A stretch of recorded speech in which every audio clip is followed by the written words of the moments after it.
How often should you email your list? This is the question I get most often.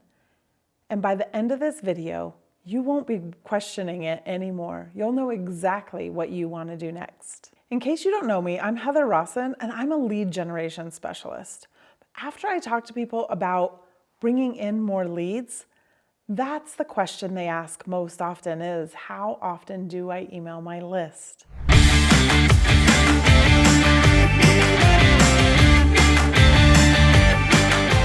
So in today's video, we're going to break down the answer to that question in some easy steps to make sure you have the right frequency for your list. Because here's the deal, it's not the same as everybody else's.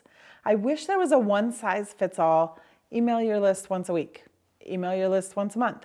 That's the most common suggestions that you're going to hear, but it may or it may not be right for you and your list. So first, let's get that piece out of the way. There is no right answer. What might be right for somebody else may not be right for you and your list. The only wrong answer is never, right? We always want to be emailing our list and doing it consistently.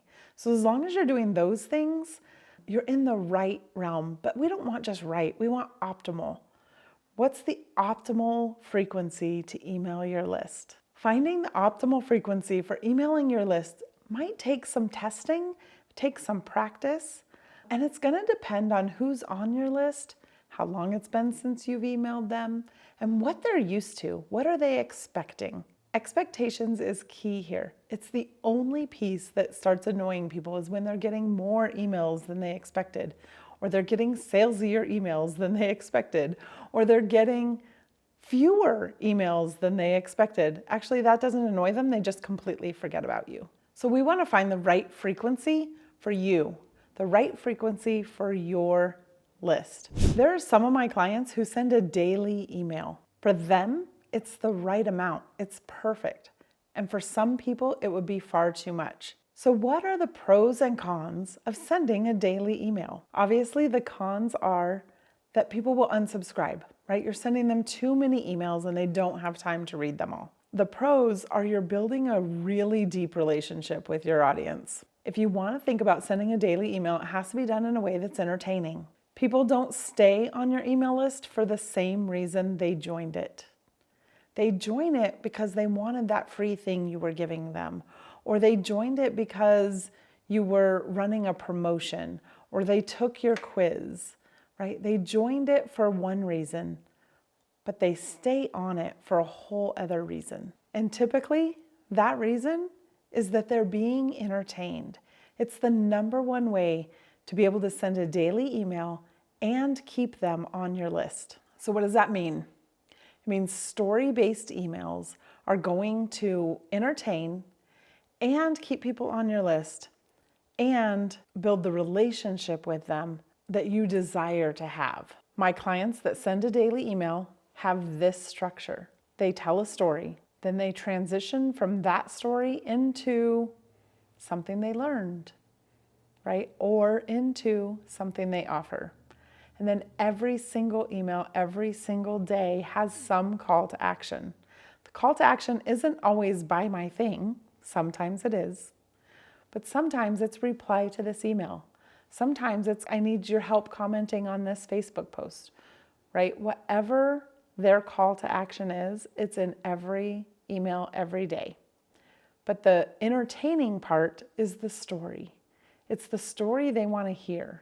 So if you think you want to send an email every day, I want to give you my storytelling guide because it is the key to making sure your emails are entertaining and people are not unsubscribing. I'll walk through it a little bit here, but it's also in the Multi-Passionate Entrepreneur's Playbook, which will be linked in the description below.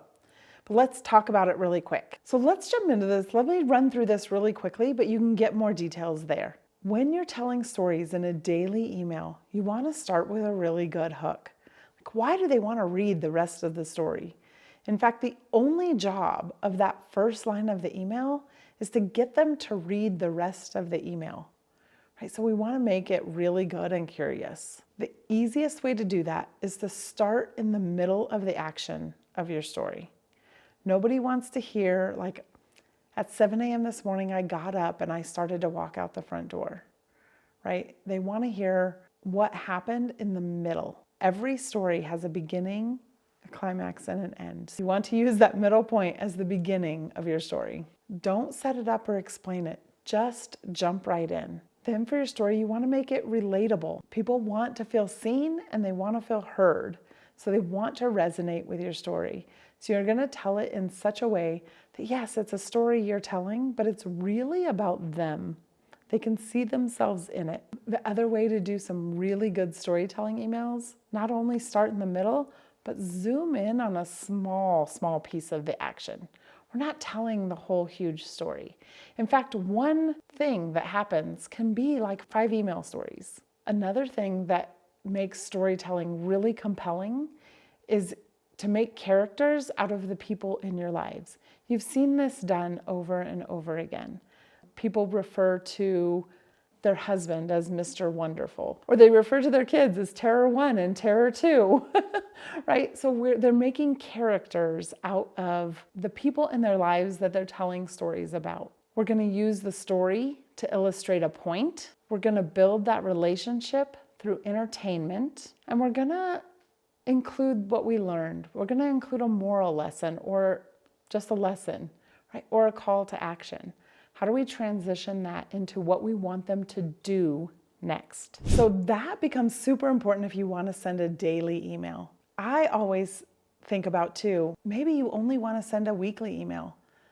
The problem with most of us in sending a weekly email is there's so much information that needs to go in it that it gets overwhelming. So if you don't have a lot to update them on, you can send a weekly email. It becomes a little less important that it's super entertaining, but it lets them know what's going on.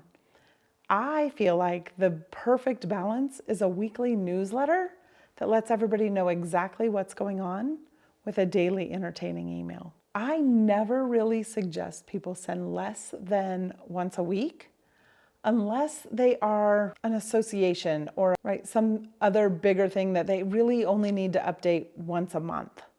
Maybe they're the club down the road that needs to tell you what's happening in the month of September. That's the only time I would suggest going to a monthly email over a weekly or daily. I ran through really quickly that storytelling framework for your daily email, if that's what you want to do. There's a lot more detail and a lot more depth in the guide that's included in the Multi-Passionate Entrepreneur's Playbook. Go there now, download it. There's so many other resources there as well. So get the storytelling guide and see what else there is. See you in the next video.